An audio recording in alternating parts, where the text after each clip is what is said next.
Bengali man YouTube চ্যানেলে সকলকে স্বাগত। আসন্ন পিএসসি আইসিডিএস মেনে 4th পেপারে 100 নম্বরের পাটিগণিত যে সিলেবাস আছে, মূলত তার লক্ষ্যে আজ আমরা পাটিগণিতের অঙ্ক কিভাবে করা উচিত তা শিখব। যারা ডেসক্রিপটিভ ইংলিশ ও বাংলার প্রস্তুতি নিচ্ছ তারা আমার অপর একটা YouTube channel Das capital follow করতে পারো, লিঙ্ক ডেসক্রিপশন বক্সে দেওয়া আছে। এই প্রশ্ন WBPSI মেন ও মিসলেনিয়াস মেনের জন্য সমানভাবে উপকারী। চলো আজকের সেশন শুরু করা যাক। প্রথম প্রশ্নে বলেছে, in a race of 200 meters B can give A start of 10 meters to A and C can give A start of 20 meters to B. How much start could C give A? এটার মানে কি?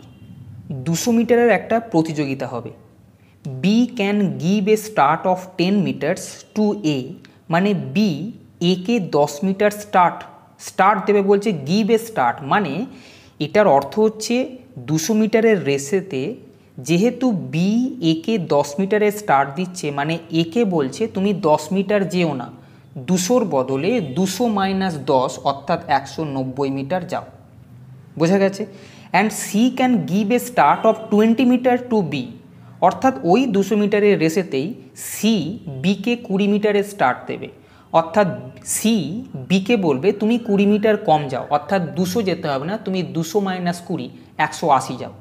অর্থাৎ তুমি 20 metre এগিয়ে যাও, প্রথমে সেখানে দাঁড়িয়ে থাকো। রেস যখন শুরু হবে আমি পুরো 200 মিটার যাব, তুমি 20 মিটার এগিয়ে থাকো, সেখান থেকে তুমি রেস শুরু করবে। বোঝা গেছে? এটার মানে হচ্ছে যে স্টার্ট দেবে সে বলছে তুমি এত মিটার কম যাও। She can give A start of 20 metre to B, এটার অর্থ সি বিকে 20 মিটার স্টার্ট দিচ্ছে, মিন্স সি বিকে বলছে তুমি 20 মিটার কম যাও, মিন্স 200 মিটারের রেস তুমি 20 মিটার প্রথমেই এগিয়ে গিয়ে দাঁড়াও, তারপরে আমাদের রেস শুরু হবে। বোঝা গেছে? এখানে বলেছে 200 মিটারের রেসেতে সি একে কত মিটারে স্টার্ট দেবে, এটা বলতে বোঝায় সি যখন 200 মিটার যাবে তখন এ কতটা পিছিয়ে থাকবে। বোঝা গেছে? অঙ্কটা দেখো। প্রথমে বলেছে যে আমরা যদি এইখান থেকে করে রিলেট করার চেষ্টা করি যে সি বিকে 20 মিটারে স্টার্ট দিচ্ছে, এটা মানে কি? এটা মানে হচ্ছে সি যখন 200 মিটার যায় তখন বি যায়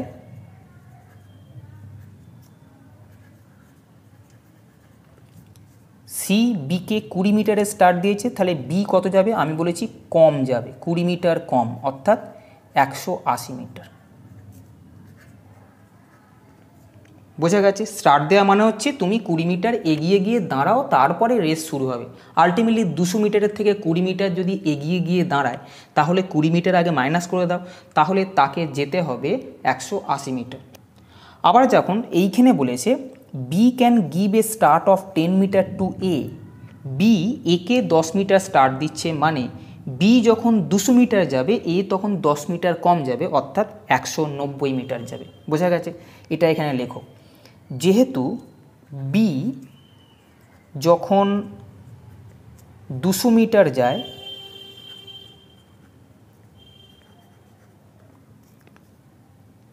তখন এ যায় কত? বলেছে 10 মিটারের স্টার্ট, তাহলে 200 থেকে 10 বাদ দাও সমান 90 মিটার, 190 মিটার। তাহলে বি যখন 200 মিটার যাবে তখন এ যাচ্ছে 190। বি যখন 1 মিটার যাবে তখন এ কত মিটার যাবে? 190/200 মিটার। দেখো বি এখানে সি আর বি এর মধ্যে যখন রেস হচ্ছে বি তখন বলেছে 180 যাচ্ছে, তাহলে বি যখন 180 মিটার যাবে তখন এ কত যাবে? 190 গুণিতক 180/200। এখান থেকে 0 দুটো কেটে দাও, 9 দুগুণে 18, 171 মিটার। আমি এখানে একটা রাফে জিনিস দেখাই, তারপর আমি উত্তরে আসছি। কি বললাম?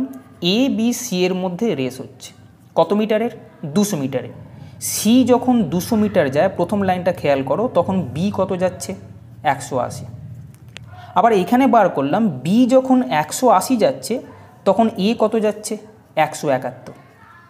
এটা কি বুঝলে যে 200 মিটারের রেসেতে সি বিকে 20 মিটারের দিয়েছে, এখানে বলেছে 20 মিটারের স্টার্ট দিয়েছে, তাই এখানে 20 মাইনাস। তাহলে সি একে কত মিটারের স্টার্ট দেবে? 200 মিটারের রেসে সি যাচ্ছে 200ই আর এ যাচ্ছে 171। যতটা কম যাবে সেটা হচ্ছে গিভ এ স্টার্ট, তাকে ততটা স্টার্ট দেওয়া হয়, মানে তাকে বলা হয় তুমি এত মিটার এগিয়ে গিয়ে দাঁড়াও। তাহলে এই অঙ্কগুলো করার সময় তোমাদেরকে কি করতে হবে? করার সময় এখান থেকে ভালোভাবে জানতে হবে যে আমাদেরকে 3 জনের মধ্যে তো রেস দিয়েছে, আমি দেখব যে প্রথম যাকে বলছে যে বেশি যাচ্ছে তাকে ফিক্সড রেখে যে কম যাচ্ছে, এই 180 রেসপেক্টে তৃতীয় জন কত যাচ্ছে, মানে আমি যখন 200 যাব তুমি তখন 180 যাচ্ছ, আবার তুমি যখন 180 যাচ্ছ আর একজন তখন কত যাচ্ছে, বোঝা গেছে? তাহলে সি 200 যাচ্ছে, বি 180 যাচ্ছে, এ 171 যাচ্ছে। যাচ্ছে মানে কি? এদেরকে বলা হচ্ছে তোমরা এতটা কম যাও, যেটাকে এইখানকার ভাষায় বলা হবে গিভ এ স্টার্ট। তাহলে আমরা এখানে বলবো, অতএব বলেছে how much start could C give A, C একে পরাজিত করে 200 মাইনাস 171 সমান 29 মিটারে। কেন পরাজিত করে লেখা হলো? কেন গিভ এ স্টার্ট বলতে বোঝাচ্ছে যে সি যখন 200 যাচ্ছে এ তো তখন 171 যাচ্ছে, রেস শেষ। দেখো রেস হচ্ছে 3 জনের মধ্যে, 200 চলে গেল, ও গিয়ে ফিনিশিং পয়েন্টে হয়ে গেল। এই নয় যে 3 জনের রেসে ফার্স্ট সেকেন্ড থার্ড হবে, যে পৌঁছে গেল, যে ফার্স্ট হলো, সে 200 মিটার চলে যাওয়ার পর আমি দেখব বাদবাকি জন কত দূরে আছে। বি আছে 180 মিটারে এসছে, অর্থাৎ বিকে সি 20 মিটারে হারাবে, আর এ আছে 171 মিটারে, অর্থাৎ সি 200 মাইনাস 171 29 মিটারে একে হারাবে। বোঝা গেছে? পরের প্রশ্নে বলেছে a shopkeeper sells sugar at a price of 4% less than cost price but uses a weight of 900 grams for 1 KG weight, find his real gain or loss percent. একজন দোকানদার 4% ক্ষতিতে একটা জিনিস বিক্রি করবে, সেটা কি? চিনি। কিন্তু সে 1 কেজির পরিবর্তে 900 গ্রামের বাটখারা ব্যবহার করে, তার কত শতাংশ লাভ বা ক্ষতি হবে সেটা তোমাকে বলতে হবে। দেখো এইগুলো মানে কি? 1 কেজি ওয়েটের বদলে 900 গ্রাম ওয়েট বিক্রি করছে, মানে হচ্ছে খদ্দের দেখবে আমাকে 1 কেজি জিনিস দিচ্ছে, কিন্তু অরিজিনালি সেটা 1 কেজির বাটখারা না, 900 গ্রামের বাটখারা। বোঝা গেছে? তাহলে প্রতি কেজিতে কিন্তু সে 100 গ্রাম করে কম দিচ্ছে। 1 কেজি বাটখারা তোমার সামনে চাপানো হলো, তুমি দেখলে 1 কেজি জিনিস দিচ্ছে, কিন্তু বাড়িতে এসে মাপলে সেটা হচ্ছে 900 গ্রাম। অরিজিনালি 1 কেজির বদলে 900 গ্রামে সে বাটখারা ব্যবহার করেছিল। এক্ষেত্রে কি হচ্ছে, তোমাকে দেখতে হবে তার লাভ হচ্ছে না ক্ষতি হচ্ছে, হলে কত শতাংশ লাভ হচ্ছে, বা ক্ষতি হলে কত শতাংশ ক্ষতি হচ্ছে। দেখো তুমি তো অরিজিনালি 1 কেজি কিনে নিয়ে এসছো, কিন্তু ক্রেতাকে দিচ্ছ 900 গ্রাম, তাহলে তুমি যখন কিনে নিয়ে আসবে তখন 1 কেজিরই পয়সা দিয়ে তুমি কিনে নিয়ে আসবে। আমি মনে করছি যে প্রতি গ্রাম চিনির ক্রয়মূল্য 1 টাকা, মনে করি প্রতি গ্রাম চিনির ক্রয়মূল্য 1 টাকা।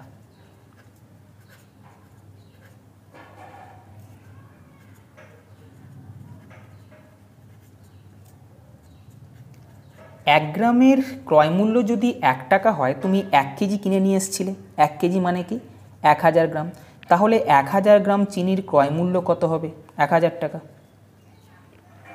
এবারে তুমি এই টাকাটায় কিনে নিয়ে এলে, বলেছে তুমি বিক্রি যখন করছো sells sugar at a price 4% less than cost price, cost প্রাইসের তুলনায় 4% লেসেতে তুমি বিক্রি করছো, তাহলে আমি বলতে পারি 4% ক্ষতিতে বিক্রয় মূল্য, 4% ক্ষতিতে বিক্রয় মূল্য। কস্ট প্রাইসের ওপরে ক্ষতি হয়েছে ওরা বলেছে, না বললেও অ্যাকচুয়ালি কস্ট প্রাইসের উপর হয়, যেহেতু বলে দিয়েছে আমি আবার লিখছি। আমার কস্ট প্রাইস হচ্ছে 1000 টাকা, 4% ক্ষতি হচ্ছে। 1000 টাকার 4% মানে তুমি বার করতে পারো, কিন্তু আমি একেবারে এখানে ডাইরেক্ট লিখছি 4% ক্ষতিতে বিক্রয় মূল্য। দেখো এটা মানে হচ্ছে একটা ফিগার 100 থাকে, 4% ক্ষতি মানে 100 থেকে 4 বাদ দাও 96। এই দুটো ফিগারের মধ্যে তোমাকে দেখতে হবে তুমি কি চাইছো। যেহেতু তুমি ক্ষতিতে বিক্রি করছো তার মানে তুমি কম দামে বিক্রি করছো।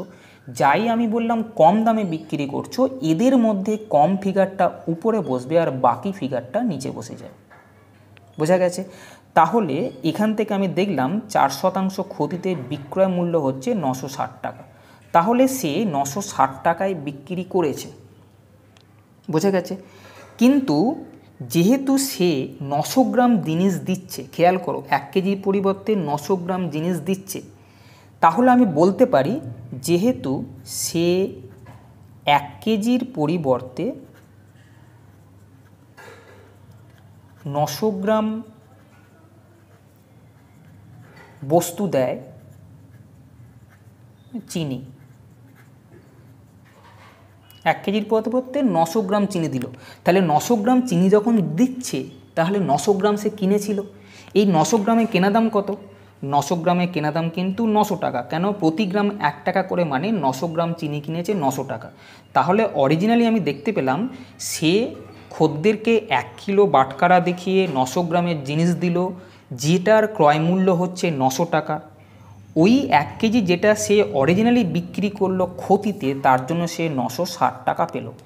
তাহলে 900 গ্রামের দাম 900 টাকা, আমি 900 টাকায় কিনে সেম জিনিস 960 টাকায় বিক্রি করে দিলাম। বোঝা যাচ্ছে? দেখো 1 কেজির পরিবর্তে 900 গ্রাম মানে 1 কেজিতে আমি কিনেছি 1000 টাকা, সেখান থেকে 4% লস করছি, ক্রেতাকে বলছি আমি কিন্তু অরিজিনালি বিক্রি করলাম 960 টাকা। কিন্তু আমি যেহেতু ওকে 900 গ্রাম দিয়েছি, সেই 900 গ্রামের দাম কত? 900 টাকা। 1 টাকা করে গ্রাম হলে 900 গ্রামের দাম 900 টাকা। তাহলে আমি বলতে পারি 900 টাকার জিনিস সে বিক্রি করলো 960 টাকায়। অতএব 900 টাকার জিনিস অর্থাৎ 900 টাকার চিনি সে বিক্রি করে 960 টাকায়।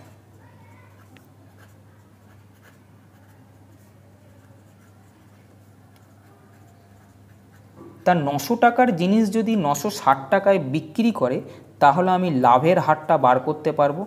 অতএব লাভের হার কত? দেখো 900 টাকায় লাভ করলো 60 টাকা, 100 টাকায় কত? এটা হচ্ছে লাভের হার। 3 তিরিকে 9, 3 কুড়ি 60, 20/3 সমান 6.23%, এটা হবে লাভের হার। বোঝা গেছে? পরের প্রশ্ন।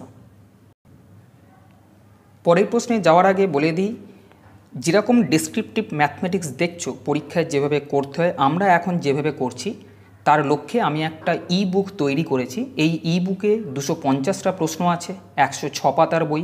তার মধ্যে 200টা প্রশ্ন যেভাবে এখন সলভ করছি সেভাবেই করে দেওয়া হয়েছে। এই প্রশ্নগুলো WBCS মেন, মিসলেনিয়াস মেন এবং ক্লার্কশিপ মেনে বিগত বছরগুলোতে আসা প্রশ্ন থেকে কালেক্ট করা হয়েছে। বোঝা গেছে? যে সমস্ত প্রশ্ন এসেছিল, বেশ কিছু রিপিটেড প্রশ্ন ছিল, সেগুলোকে বাদ দিয়ে আমি বিভিন্ন ধরনের যে প্রশ্নগুলো পেয়েছি সেই প্রশ্নগুলোকে আমার যেরকম মনে হয় পরীক্ষার সময় করা উচিত সেইভাবে উত্তর এখানে করে দেওয়া হচ্ছে। যদি প্রয়োজন মনে করো নিচে লিঙ্ক দেওয়া আছে, লিঙ্কে গিয়ে ভিজিট করতে পারো। পরের প্রশ্ন। পরের প্রশ্নে বলেছে, a man borrowed ₹4,000 at the rate of 7.5% per annum. After 1 year, he borrowed ₹4,000 more at the rate of 8% per annum. After how many years from the first loan, the interest of both the loans would be equal? একজন ভদ্রলোক 4,000 টাকা 7.12% প্রতি বছর এই রেটে টাকা ধার নিল। 1 বছর পরে সে আরও 4,000 টাকা ধার নিল 8% সুদের হারে। After how many years from the first loan, প্রথম লোন নেয়ার কত বছর পরে উভয় লোনের ইন্টারেস্ট বা সুদ সমান হবে? একটা টাকা নিয়েছে 4,000 টাকা, 7.5% রেট, তার পরের বছর আবার 4,000 টাকা নিয়েছে 8% রেট। প্রথম লোনটা নেয়ার কত বছর পরে এই দুটো টাকা, 1 বছর অন্তরে যে দুটো টাকা নিল সেই দুটো টাকার সুদ সমান হবে? এটাই প্রশ্ন। বোঝা গেছে? দেখো সিম্পল ইন্টারেস্টের ক্ষেত্রে বেসিক যে ফর্মুলা সেটাকে তোমরা ইউজ করতে পারো। অনেকেই প্রশ্ন করছে ফর্মুলা ইউজ করা যাবে কি না। ফর্মুলা ইউজ করা যাবে না, যেরকম করে তোমরা MCQতে করো অন্যান্য পরীক্ষার অবজেক্টিভ প্রশ্নে। কিন্তু সিম্পল ইন্টারেস্ট বা কম্পাউন্ড ইন্টারেস্ট ক্ষেত্রে যে বেসিক ফর্মুলাটা আছে সেই বেসিক ফর্মুলাটা তোমরা কিন্তু এখানে ইউজ করতেই পারো।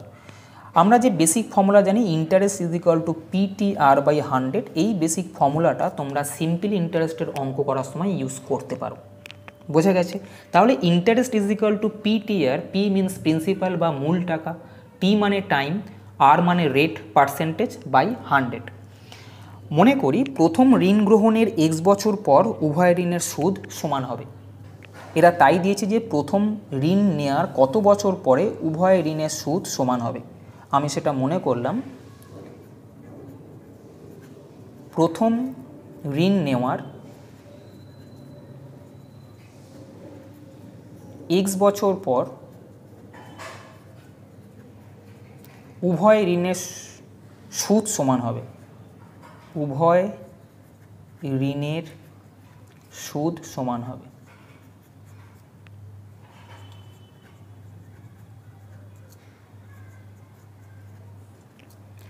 তাহলে প্রথম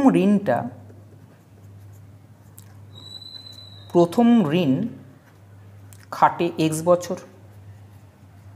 কেন? প্রথম ঋণ নেওয়ার x বছর পর শোধ হয়েছে মানে প্রথম ঋণটা খাটবে x বছর। ও দ্বিতীয় ঋণ খাটে 1 বছর কম। কেন? 1 বছর পরে দ্বিতীয় ঋণটা নিয়েছে। দ্বিতীয় ঋণ খাটে x-1 বছর। এবার প্রথম ঋণের ক্ষেত্রে কি 4000 টাকা নিয়েছে, 7.5% ইন্টারেস্ট। তাহলে আমি বলতে পারি 7.5% সুদের হারে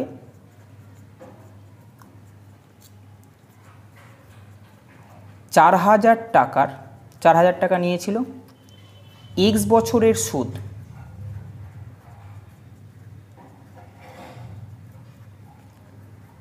সেটা কত হবে? সেটা হবে 4000 টাকা প্রিন্সিপাল অ্যামাউন্ট। দেখছো এই ফর্মুলাটাই দেখো, এখানে 4000, টাইমটা কত? x বছর, রেটটা কত? 7×1=2 মানে 15/2, মানে উপরে 15 বসাও, নিচে 2, ইন্টু নিচে 100 ছিল। তাহলে এটাকে যদি কাটি এটা আসবে 15×2=30, অর্থাৎ 300x টাকা। এটা হলো সুদ x বছরের প্রথম ঋণের ক্ষেত্রে। আবার দ্বিতীয় ঋণ যেটা আছে, দ্বিতীয় ঋণের ক্ষেত্রে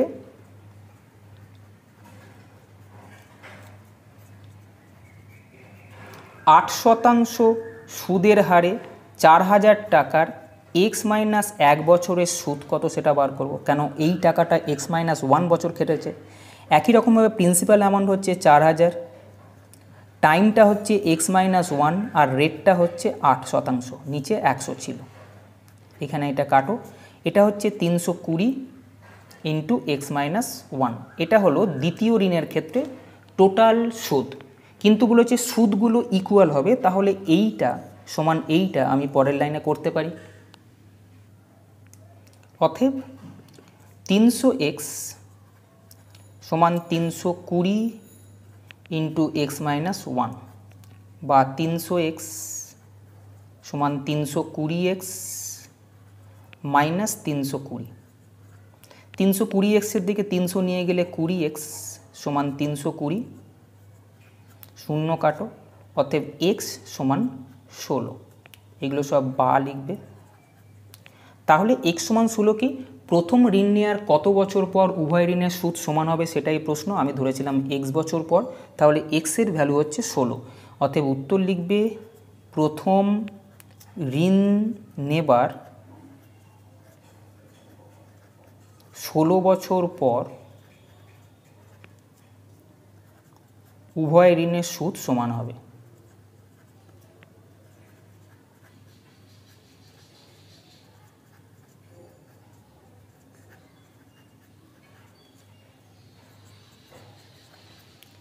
পরের প্রশ্ন, শেষ প্রশ্নে দেখো কি বলেছে। The average age of some boys was 15 years when 50 boys whose average age was 12.5 years were admitted. The average was reduced by 6 months. How many boys were there at first? কিছু সংখ্যক বালকের গড় বয়স 15 বছর। যখন 50 জন নতুন বালক যুক্ত হলো তখন 50 জন নতুন বালক যাদের গড় বয়স 12.5 বছর তারা যখন এখানে ভর্তি হলো, অ্যাভারেজ বয় যারা টোটাল বালক হলো, আগে যতজন ছিল এখন 50 জন যুক্ত হলো, এই টোটালের অ্যাভারেজটা 6 মাস কমে গেল। অর্থাৎ আগে যা অ্যাভারেজ ছিল সেখান থেকে 6 মাস কমে গেল। কতজন বালক প্রথমে ছিল সেটাই প্রশ্ন। প্রশ্ন বোঝা গেছে? মনে করো প্রথমে x জন বালক ছিল, মনে করি প্রথমে x জন বালক ছিল, তাহলে x এর ভ্যালু তোমাকে বার করতে হবে।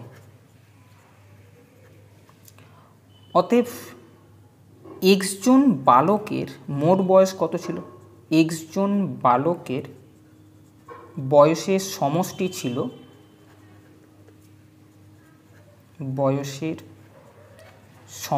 ছিল, দেখো গড় বয়স কত?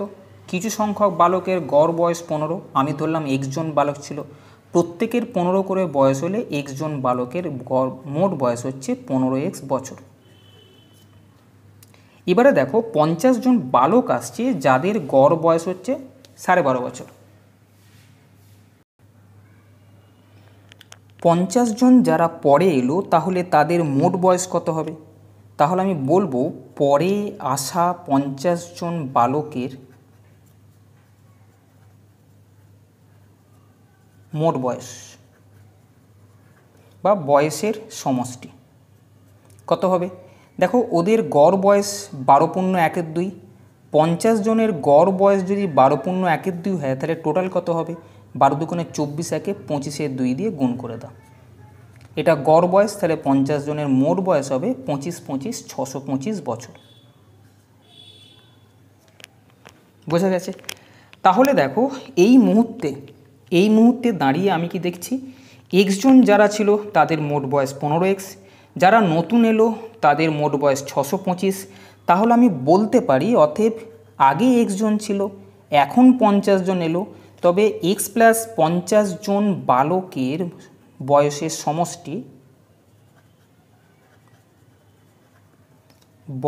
সমষ্টি x জনের ছিল 15x বছর, আর এখানে 625 আরও বাড়লো, তাহলে এখন এদের বয়সের সমষ্টি 15x + 625। এবারে কি বলেছে যে এরা যাই ভর্তি হলো, the average was reduced by 6 months. দেখো প্রথমে অ্যাভারেজ ছিল 15 বছর, এখন অ্যাভারেজটা 6 মাস অর্থাৎ হাফ বছর করে কমে গেল। তাহলে আমি বলতে পারি যে এখন x + 50 জন বালকের গড় বয়স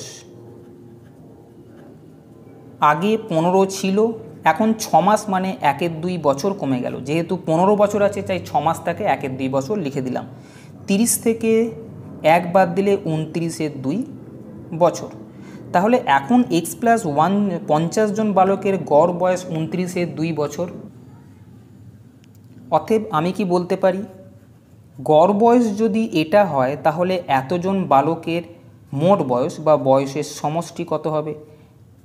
x + 50 জন আছে, গড় বয়স 29/2, তাই মোট এটাকে এটা দিয়ে গুণ করলাম।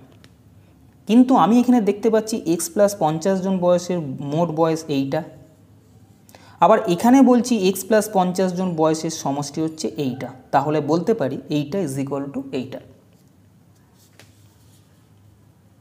অতএব 15x + 625 সমান x + 50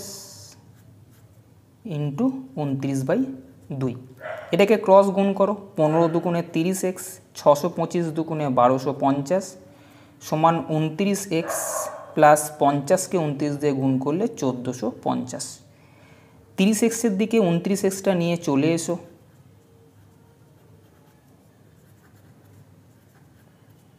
এদিকে তাহলে 1450 থেকে 1250 বাদ দেবো, তাহলে বলতে পারি x = 200।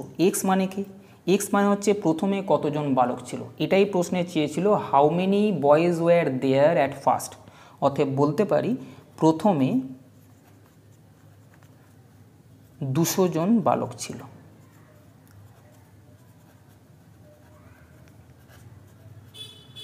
এই হলো এই প্রশ্নের উত্তর। তাহলে আজকে এই পর্যন্তই। যদি সেশনটা ভালো লাগে তবে চ্যানেলটা সাবস্ক্রাইব করো এবং বন্ধুদেরকেও শেয়ার করো যাতে করে তারাও সমানভাবে উপকৃত হয়। ভালো থেকো, ভালোভাবে পড়াশোনা করো। টাটা।